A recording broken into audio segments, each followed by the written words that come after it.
So hello guys, welcome back to our YouTube channel crack answer. तो मैं वापस आ गई हूँ एक और नई की बार लेके आया हूँ हिंदी की वीडियो, नई हिंदी की वीडियो। ठीक है। अच्छा, बेसिकली क्या है, आज की जो वीडियो होगी उसके अंदर जो हमारा पहला मॉक टेस्ट उसके सॉल्यूशन मैं आपको प्रोवाइड करूंगा। ठीक है। ओके, तो चलिए स्टार्ट करते हैं बिना टाइम वेस्ट। ये जो वीडियो होगी छोटी होगी, क्योंकि हिंदी के अंदर ऐसा कॉन्सेप्ट तो कुछ होता नहीं है जैसे मैथ की तरह मैं एक्सप्लेन करूंगा। बेसिकली जो हमारे समाज संधि और अलंकार के थे उन्हें अच्छे से एक्सप्लेन करूंगा मैं आपको, और विलोम शब्द वगैरह तो आपको याद ही करने होते हैं। ठीक है। चलिए चलते हैं, स्टार्ट करते हैं वीडियो। तो सबसे पहले क्या था, हमने गद्यांश लिया था आपको, जैसा पेपर का बिल्कुल वैसे ही मैंने बनाया था जैसा पेपर का मॉड्यूल होता है। तो 23 क्वेश्चन दिए थे मैंने अब की बार वैसे, लेकिन नेक्स्ट टाइम क्या करूंगा, मैं सिर्फ 20 ही क्वेश्चंस दूंगा आपको। जो मॉक टेस्ट होंगे उनमें आपको 20 के 20 ही आपको करने होंगे। ठीक है ना। लीनियंसी नहीं होगी पेपर के लिए, मतलब मैं आपको फर्स्ट सिचुएशन के लिए आपको प्रिपेयर कर रहा हूँ, ताकि जो आपको थोड़ी इजी लगे उसमें तो आप अच्छे से सर्वाइव करते हैं। ठीक है। तो सबसे पहले ये था हमारा गद्यांश, इस गद्यांश के ऊपर से 4 क्वेश्चन आए थे। तो सबसे पहले गद्यांश पढ़ते हैं, देन क्या करेंगे, देन जो होगा उसके क्वेश्चन सोल्व करेंगे। ठीक है। सबसे पहले क्या है, ज्ञान का वास्तविक वास्तविक स्वरूप स्वरूप केवल पुस्तकों में ही निहित नहीं होता। निहित मतलब उसके अंदर ही नहीं होता, समाया ही नहीं होता, सिर्फ पुस्तकों में ही नहीं होता, अपितु यह जीवन के गहन अनुभवों और अंतर्दृष्टि से भी प्राप्त होता है। एक सच्चा ज्ञानी वह है जो न केवल सैद्धांतिक ज्ञान में निपुण हो, बल्कि व्यवहारिक जीवन की जटिलताओं को भी समझ सके। ठीक है।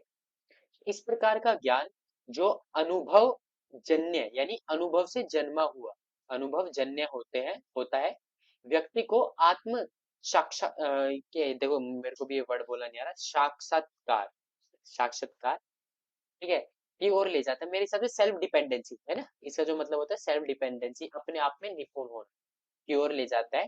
यह उसे अपने अस्तित्व की गहराइयों में झांकने और जीवन के गूढ़ रहस्यों, गुड़ का मतलब होता है गुड़ रहस्यों, इसने दे ही दिया, गुड़ यानी डीप रहस्यों को समझने की क्षमता प्रदान करता है। ज्ञान का यह रूप जो आंतरिक चिंतन और मनन से उत्पन्न होता है, व्यक्ति को एक शांत और स्थिर मन प्रदान करता है। यह उसे बाहरी प्रभावों से अप्रभावित रहने और अपनी आंतरिक शांति को बनाए रखने में सक्षम बनाता है। ठीक है ना। ज्ञान का यह मार्ग जो आत्म अनुशासन और संयम की मांग करता है, व्यक्ति को भौतिक सुखों से परे एक स्थायी आनंद की अनुभूति कराता है। यह ज्ञान व्यक्ति को जीवन के वास्तविक उद्देश्य को समझने में मदद करता है और उसे एक सार्थक जीवन जीने के लिए प्रेरित करता है। ज्ञान का यह प्रकाश न केवल व्यक्ति के जीवन को प्रकाशित करता है, बल्कि समाज को भी एक नई दिशा प्रदान करता है। तो बेसिकली ये जो गद्यांश था ना, इस गद्यांश के अंदर ये बता रखा है कि जो हम ज्ञान हमें लेना चाहिए ना, मतलब फॉर एग्जाम्पल कुछ भी नॉलेज जो होती है हमारी, वो सिर्फ बुक में ही नहीं होती। ठीक है। बुक, आपने देखा होगा कि कुछ लोग कैसे होते हैं, वो सिर्फ बुक में लगे रहते हैं, तो उन्हें अपनी जो सोशल लाइफ होती है उसके बारे में वो उतना अवेयर नहीं होते। तो वही चीज है कि ज्ञान का जो रियल जो रूप है ना, मतलब स्वरूप, वास्तविक स्वरूप, वो सिर्फ किताबों में नहीं है। ठीक है। वो हमें, मतलब हमारा जो जीवन, जो डे बाय डे हमारी जो लाइफ चलती है, वो भी हमें कुछ ज्ञान देता है। वो ज्ञान हमारा मतलब बहुत ही मेन होता है। वो ऐसा नहीं कि, आपने देखा होगा, हम यूँ बोल देते हैं कि भाई बैक बेंचर और मिडल बेंचर अच्छा परफॉर्म कर जाते हैं हर एक चीज में, लाइफ में अच्छा परफॉर्म कर जाते हैं, वो बेशक पेपर में करे या ना करे। तो वो यही कारण होता है। वो जो होते हैं वो सिर्फ किताबों के ऊपर डिपेंड नहीं रहते, वो और चीजें भी करते हैं, और चीजों से भी सीखते हैं। ठीक है ना।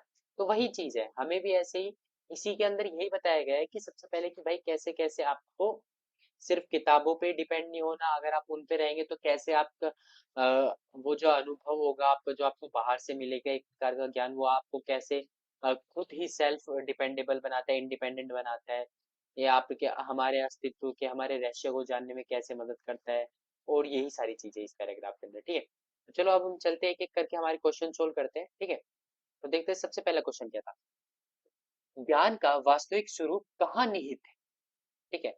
केवल पुस्तकों में, यही तो है, सिर्फ पुस्तकों में नहीं है, जीवन के अनुभव और अंतर्दृष्टि में, सिद्धांतिक ज्ञान में, भौतिक सुखों में।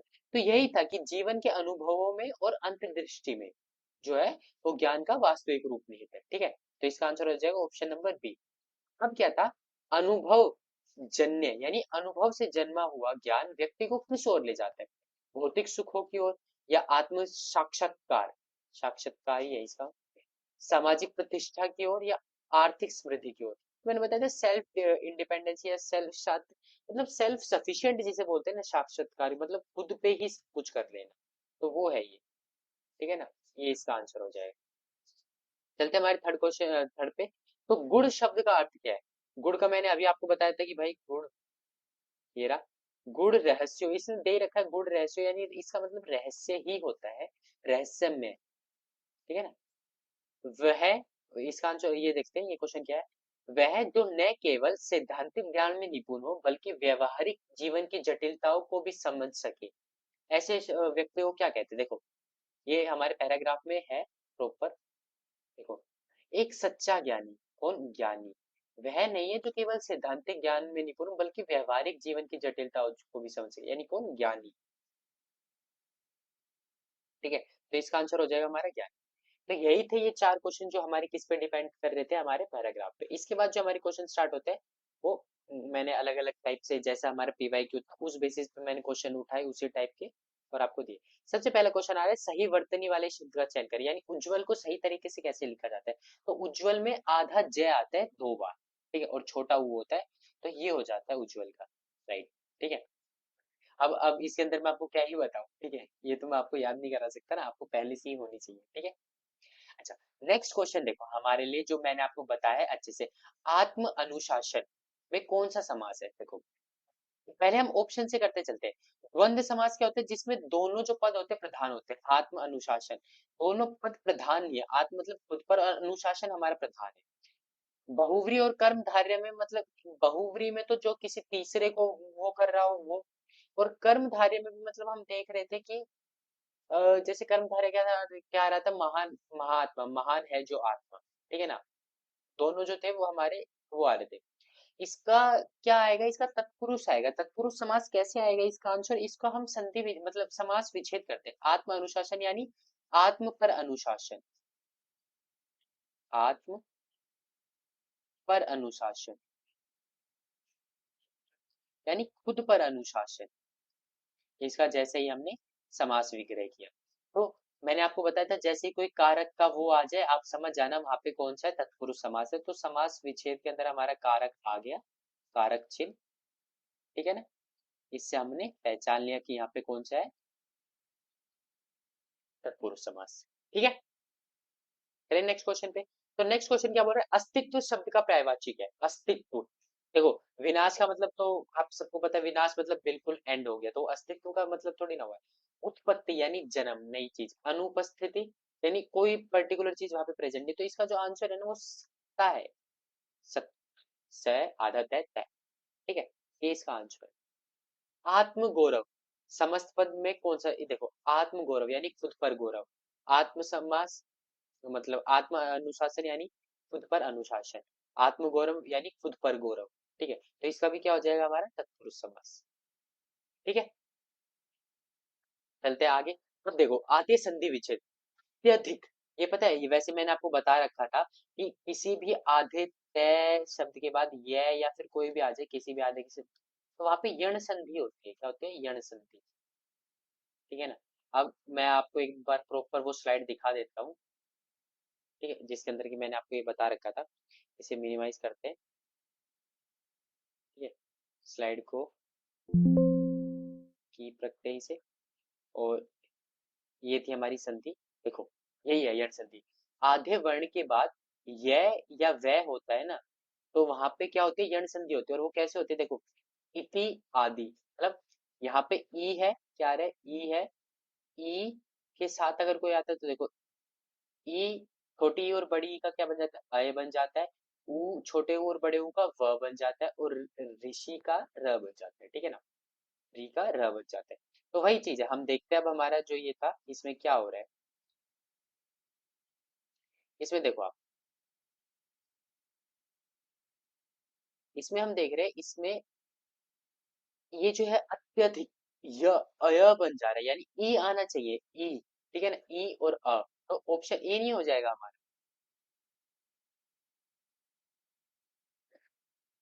देख रहे हैं हम, इसके अंदर क्या आ रहा है हमारा, यहाँ पे तो ई आ रहा है, और ई के साथ क्या आ रहा है हमारा, आ रहा है। तो ई और आ का क्या बन जाएगा, अय बन जाएगा, अत्यय। ये बन गया ना, तो ये अय बन गया। तो इसके कारण ये जो हो जाएगा इसका हमारा ऑप्शन फर्स्ट हो जाएगा, ठीक है ना, यण संधि। ठीक है। श्री गणेश, श्री गणेश का मतलब किसी शुभ चीज का अगर हम स्टार्टिंग करते हैं तो उसका श्री गणेश किया जाता है। तो जैसे ही वो जो शुभ काम होते हैं या फिर वो कार्य होता है अगर वो खत्म हो जाता है ना तो उसका इति श्री किया जाता है। ठीक है, क्या बोलते हैं, इति श्री बोलते हैं, मतलब जैसे ही वो कार्य खत्म हो जाता है तो कार्य, तो उसका इति श्री किया जाता है। ठीक है, जैसे श्री गणेश किया जाता है किसी कार्य का, इसी तरह इति श्री होता है। ठीक है, अब देखो ये वापस आ गया हमारे समस्त पद है और समास पद है, इनका बताना क्या होगा। ठीक है, एक एक करके करते हैं, देखो इजी से करते हैं।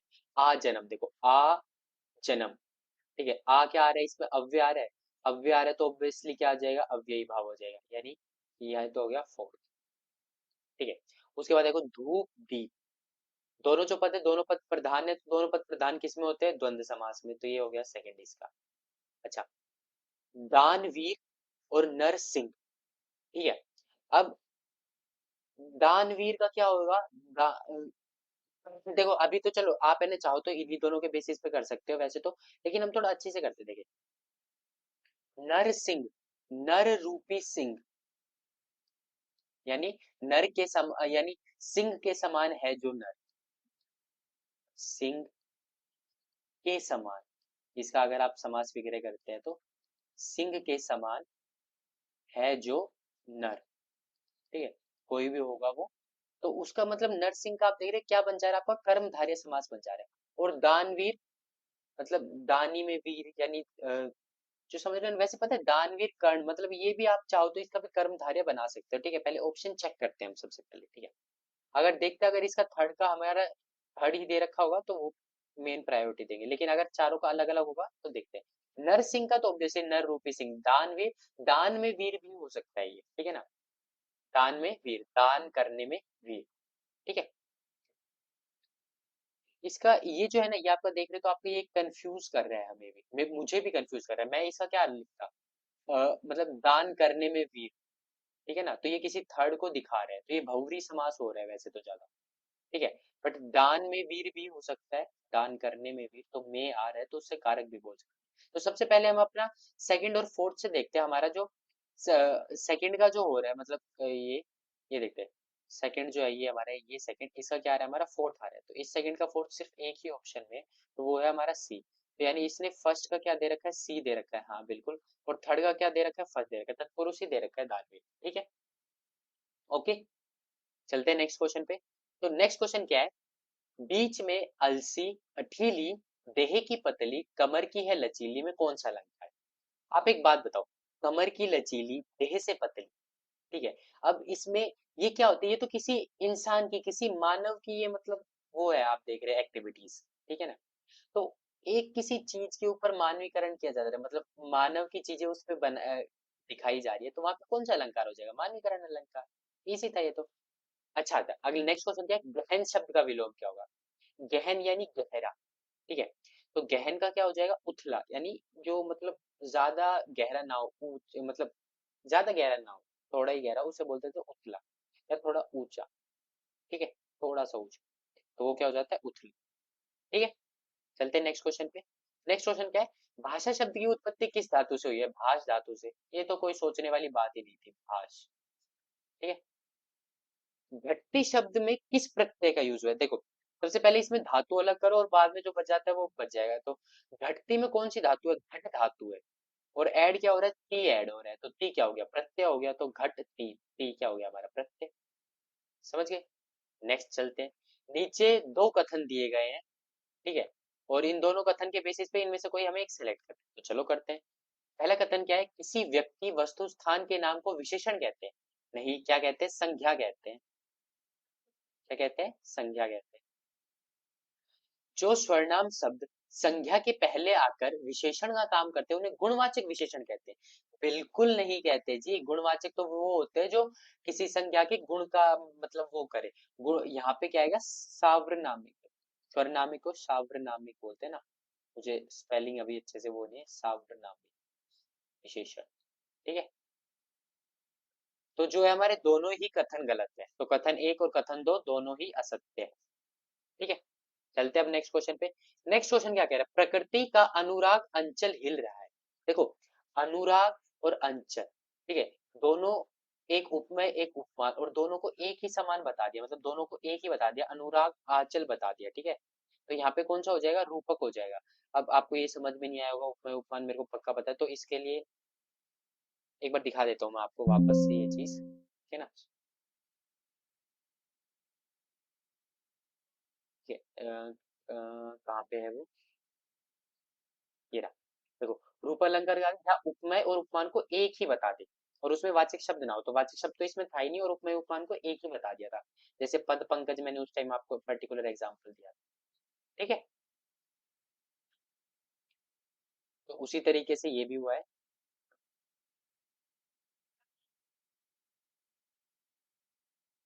तो चलते नेक्स्ट पे, नेक्स्ट का क्या है, आकाश का पर्यायवाची शब्द। देखो, अब ये तो मैं आपको नहीं बता सकता ना, wait a minute guys, sorry guys.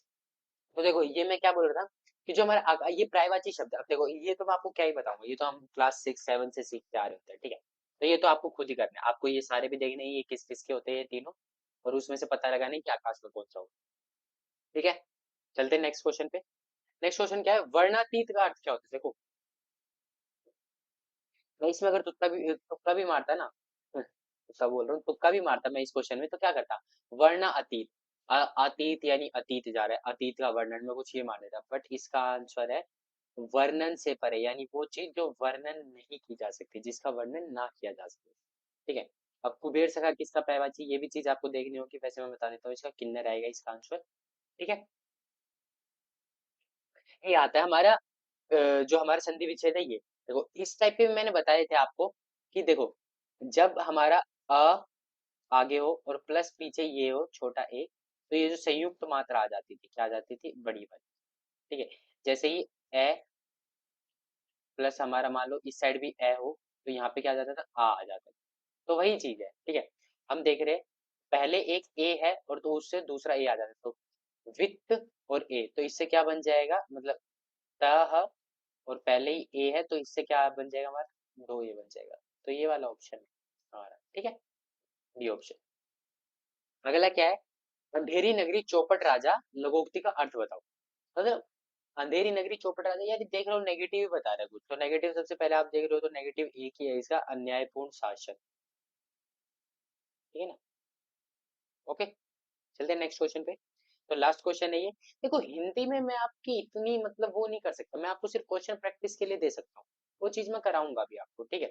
But ये जो चीज है, ये लैंग्वेज तो भाई आपको खुद ही फोकस ज्यादा करना पड़ेगा, ठीक है ना। मैं बस आपको क्वेश्चन दे सकता हूँ, जैसे इसके अंदर ये दीक्षा है, अब मैं तो सिंपल बता दूंगा कि दीक्षा को अच्छे से ऐसे लिखा जाता है, ये करेक्ट, ठीक है। इसका आंसर क्या हो गया, फिर ये हो गया, ठीक है।